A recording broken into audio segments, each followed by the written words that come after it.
Depuis son installation, le stand de Télécongo Énergie 2050 draine des visiteurs de diverses catégories.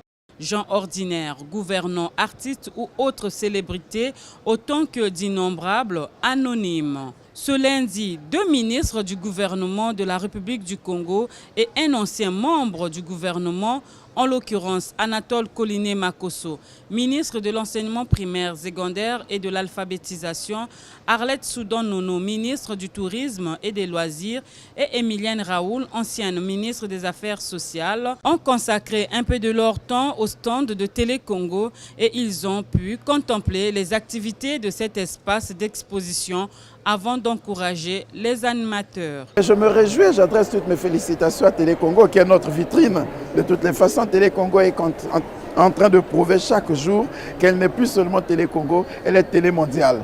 Parce que non seulement qu'elle est suivie partout sur toute l'étendue de la planète, mais aussi elle est partout où on a besoin que la bonne information soit donnée. Elle va là où il faut prendre l'information la plus nette, la vraie. Et nous sommes heureux de constater qu'aujourd'hui, dans cet espace de la zone verte, que Télécongo a son stand, que Télécongo reçoit les invités, que Télécongo fait la promotion des émissions environnementales que Télécongo produit au pays. Nous sommes heureux. J'aimerais déjà vous saluer parce que on a l'impression que nous n'existons pas. Mais lorsque j'ai découvert, déjà avant même de me rendre à Marrakech à l'occasion de cette COP22, j'ai les images de votre stand et que là, je constate que vous êtes bien implanté là. Je ne peux que vous encourager, saluer le dynamisme dont Télécongo fait preuve aujourd'hui et puis les journalistes qui vous accompagnent d'autres rédactions.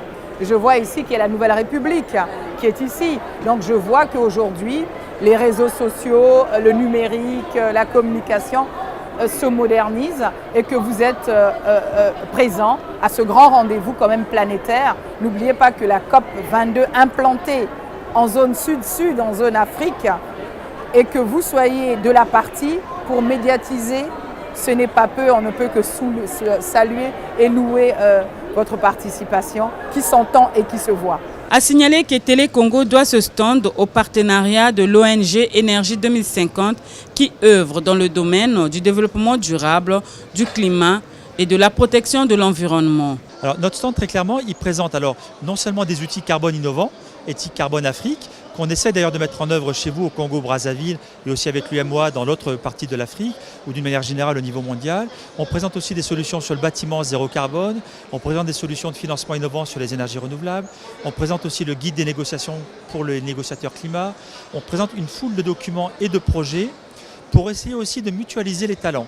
Alors c'est un endroit, justement, vous faites partie des partenaires qu'on a invités sur cet espace, parce qu'on pense que c'est aussi le temps des grandes alliances. Il y a les grandes coalitions mondiales, mais aussi l'alliance concrète, opérationnelle, que ce soit comme vous pour diffuser de l'information, que ce soit comme nous avec d'autres acteurs pour aussi mettre en œuvre les projets concrets. Donc ici, on a voulu ouvrir notre espace qu'on aurait pu garder pour nous, mais le mutualiser avec nos amis en particulier africains et au niveau des pays les moins avancés pour qu'il y ait des espaces au-delà de ce que vous pouvez avoir, parce que c'est compliqué d'avoir des espaces ici, des espaces d'accueil, d'échange, et régulièrement on est très honorés, on a énormément de délégations africaines qui se réunissent ici tous les jours, on a beaucoup de nos amis industriels d'Afrique ou d'ailleurs, d'Afrique du Nord, d'Europe, d'Asie, qui viennent sur notre espace pour croiser, j'ai envie de dire pour se mutualiser les innovations et se fertiliser mutuellement dans l'envie d'agir.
à votre partenaire.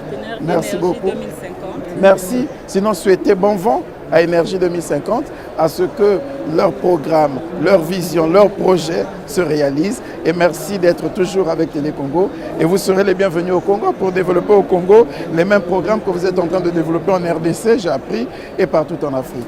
Écoutez, ils sont en train de collecter des fonds, en fin de compte, dans le cadre de l'initiative Carbone Innovante, c'est ça.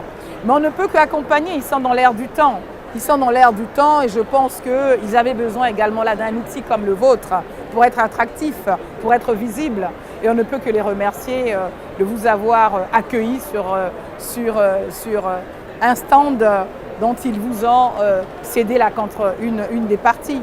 Donc voilà, et les accompagner et les encourager parce que j'ai cru comprendre qu'ils avaient quelques projets à Brazzaville et nous les attendons sur le terrain. Placé au cœur de la zone verte de la COP22, le stand de Télé Congo Énergie 2050 se démarque des autres et attire de nombreux visiteurs. Dans cet espace d'exposition, l'envie du passant est incitée d'abord par la découverte de la télévision nationale congolaise, principale entreprise de presse du pays, ensuite par la variable gamme des programmes qu'elle propose.